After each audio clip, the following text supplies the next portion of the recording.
Welcome back to the Daily Nugget, Daily Property Insights. One topic, 20 minutes or less, 7 days a week. Myself, Lotze, and today joined by Tom Rawson, a real estate advisor. And Tom, the question to you today, or the point to put to you today, is that over the last couple of years, with properties selling so vast and quickly, the real estate agents almost sometimes didn't have to do a lot of work around it. Not saying they didn't do the work, but it was a lot easier for themselves. Now that we're seeing in 2022 that the market's slowing down, people are taking longer to buy and to consider, the real estate agent actually has to make sure that their work is at the top level. They're a good marketer, they know how to advertise the property, and they know how to actually push and work and get the property sold more than they likely would have over the last 2 to 3 years. How do you see that playing out at the moment? Good observation. Yeah, in the last couple of years, the market kind of did a lot of the work, and we're on the receiving end of like comments around that. Like, oh, being a real estate agent, don't they sell themselves? And that's, it was fairly common and fairly widely thought, that kind of sentiment. And realistically, they were, like to some extent. You just had to turn up on time to an open home, and there'd be 20 people waiting to see the property. You just had to make sure you took it to auction, and then the auctioneer would close the deal, or the market or the people in the room would fight it out enough that it met a reserve and the deal was done. And then they executed the paperwork. So it has been an easier job over the last couple of years. We're seeing people that have entered the industry in the last couple of years struggling with it this year because they've never been in a market where you've had to really work hard. It's kind of like running. Everyone can run fast downhill. But it's only those that put in the work that can get up the other side of the hill. And so that comes with having a bit of a skill set, having a bit of discipline, and knowing how to do your job. We saw a lot of people leaving other industries and entering real estate and making that quick buck. This year and next, you'll probably see the experienced agents who have been through tougher times. They also capitalized on last year, but they had more competition last year from agents that hadn't had any track record because you didn't need track record over the last couple of years. Nowadays, these agents will go well, but the experienced ones will go well, and they'll be ahead of the pack as such in the running race. You do need to be able to negotiate. You need to have the right scripts, dialogues, lingo, tone. You need to be genuine. You need to actually give a stuff about what is happening in the transaction. You got to be a human. There's people are trying to buy a house, people are trying to sell a house, and you're the person in between. You're the conduit, and so you've got to facilitate that transaction. I would say in the last year, you probably didn't have to answer your phone, and people would still be able to read the text and turn up to the auction and have a crack at it. Like that's how bad it probably got. And that's, I think, what buyers felt as well. Like these blooming agents, they're never answering their phones. They're not even at the open home. I just let myself through, and I turn up to the auction and I paid heaps, and now I've bought it. This year is going to be a bit different. Totally is, Tom. It's so realistic. It's so important around that. I remember I've got a real estate agent in Auckland, a female real estate agent, and she and her team's the only people I always use. I've had massive experience. And I remember before the 2020 bubble, I'd sold a property through her. And one of the craziest things was we were renovating the property. My dad's my handyman, so we're renovating. And she came up to me and she said, "Lawrence, what I want you to do, one thing is I want you to paint the front door black." And I'm like, "What?" So I went over to my dad. My dad being an old school military man, I said, "Okay, can you please paint the front door black?" The agent said we do it. And he looked at me realistic and he said, What is she smoking? Like, why would I paint a white front door black? What are you talking about? And I said, "Look here, I trust her and I'll take her guidelines. Can you just do it?" And he goes, "Oh, okay." No, he didn't really want to do it, but he did it to me. And the craziest enough is we had a couple of weeks of open homes. This is obviously before 2020. So we ran like 3 weeks of open homes and everything else. And every single feedback we got from the open home was we loved the front door.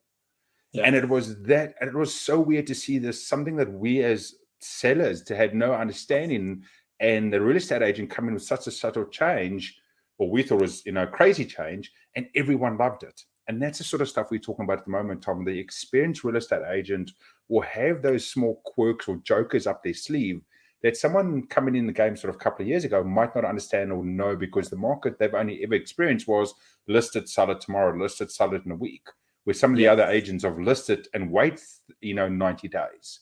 And I know the agent that I've used, she's been in the game long enough. She's had listings that sometimes, because of peculiar situations, that could be 30, 60, 90 days in the market. You've got to work to sell something that's been on the market for 60 or 90 days. Yeah, mate. There's suburbs in Auckland that even through last 2 years, their average days on market have gone from 2 years, and you wouldn't have thought there was a suburb in Auckland that's got a 2-year average sale time, down to 1 year, which is still half the time frame. That'll blow back out to 2 years again. And so I've sold in that market where it's taken over a year to sell a property, just because the traffic and the price point's a bit different. You need to have patience, you need to have discipline, and you need to be consistent. But you are drawing on those little bits of experience, like painting the front door black. I mean, we've sold property where it's vacant. And it feels like a vacant house. You know the difference between walking into a house and walking into a home. You can see the kids' toys around, or it smells like people have been there. We've turned up and we've had to basically make it feel like someone's living there. So much so that we put cookie dough into the oven, and baked before the open home, just to make it feel and smell like people had been there, and people that walked in go, "This is a nice family home." We sold it. And it was weird. Like, it had been on the market for months beforehand with another brand. But little things, getting the house washed, probably didn't need to in the crazy market. In the normal market, you do. I mean, would you wash your car before you sold it? Of course you would. Didn't need to last year, but you're going to need to this year. And so connecting, like an experienced agent comes along with the toolbox and goes, "Look, need to paint the front door black, need to probably rip out all the furniture in that room and stage that. Happy with what you've done there. Need to trim the hedge so we can see that view. The pool's green. We need to make that blue. Do you mind if I get my house washer in to give it a wash? And by the way, blah, blah, blah, And so they're taking control. I mean, you wouldn't go to the doctor and go, "What do you reckon?" And he goes, "Well, what do you think?" Like, you go to the doctor and you go, I've got my shoulders buggered, and he knows. And that's what you're paying for. And so getting an experienced practitioner this year as an agent is going to be pretty important.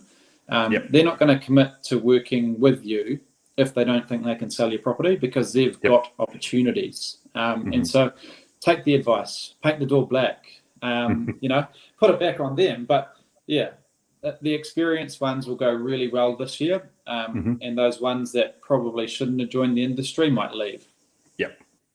It's so true. It's coming to the space that the top real estate agents are definitely going to shine through, and there's got to be a trust in them as a seller coming up to the top agent. So like I'm saying, is not everyone's going to stumble on the top agent. Not everyone's going to stumble on the right agent. Unfortunately, the market is that way. That, and I don't want to use this word, and Tom, don't shout at me, that there is some cowboys in the real estate game that's selling properties, right? And as sellers, it sucks that you might have to go through a couple of cowboys to find the right people. But when you do, like I said, the agent that I support, whatever she says, I do. Whatever she says I do on a property, I just go, yep. And I get it done, because I know that there's a full understanding of the market and what will work for my property and my situation specifically. And as you said, Tom, real estate agents aren't going to build their relationship. People need to still remember, the real estate agent doesn't make money unless they sell the property. So they're not going to go and do all of the stuff in there and put all the stuff and all this hard work in for the property not to sell 30, 60, 90 days or a year down the path, because they're literally going to be spending all their time and having nothing coming back to them. So that's something just to think about from the real estate agent. Yeah, I think you've hit the nail on the head. We don't get paid until we sell. And so this year, rather than seeing what all the beautiful properties they've got on the market, we need to be asking the question, what have you sold in the last 30 to 90 days? And if they haven't sold anything since November, either they've been on an amazing holiday somewhere, or they don't have the skill set. So you need to say, what have you sold since November? And let's look at those and how did they sell? And just, I mean, you need runs on the board now as an agent. You need to know how to sell in this market. We're considered experts in what we do, like you are in what you do. And take that advice, but not everyone's created the same. And as you touched on there is some cowboys in the industry. So don't allow one real estate. Typically people get 3 opinions on something. If you're building your house, you might get 3 quotes. Replacing the kitchen, 3 quotes. Selling your house, 3 quotes effectively. The 3 agents that walk through will probably be from 3 different brands. They're not all the same. The brands aren't. The agents aren't all the same. Their strategies aren't all the same. And their runs on the board aren't all the same. And so don't just look at the price that they pitch that they can get you, as most do. Look at their credibility, their credentials, their track record, and what they've sold in the last 90 days. And know that you're going to someone. I mean, you wouldn't go back to the doctor thing. You wouldn't go to a doctor that's operating out of the back of his car. You'd go to the doctor that's a GP, that general practitioner that might have nice blooming office somewhere, and or that your friends recommended you to. We wouldn't do the same as agents. So make sure you're aligning yourself like you've chosen to in the past with someone that you know, like, and trust. Yep, totally. Thanks so much for that, Tom. And for anyone else at the moment that's listening and watching, if you've got any questions for myself and Tom, just please drop it in the comment section below. Or if you've got any topics we'd like to cover, make sure you let us know as well. And as always, thanks for coming over to the Daily Nugget. Daily property insights, one topic, 20 minutes or less, 7 days a week.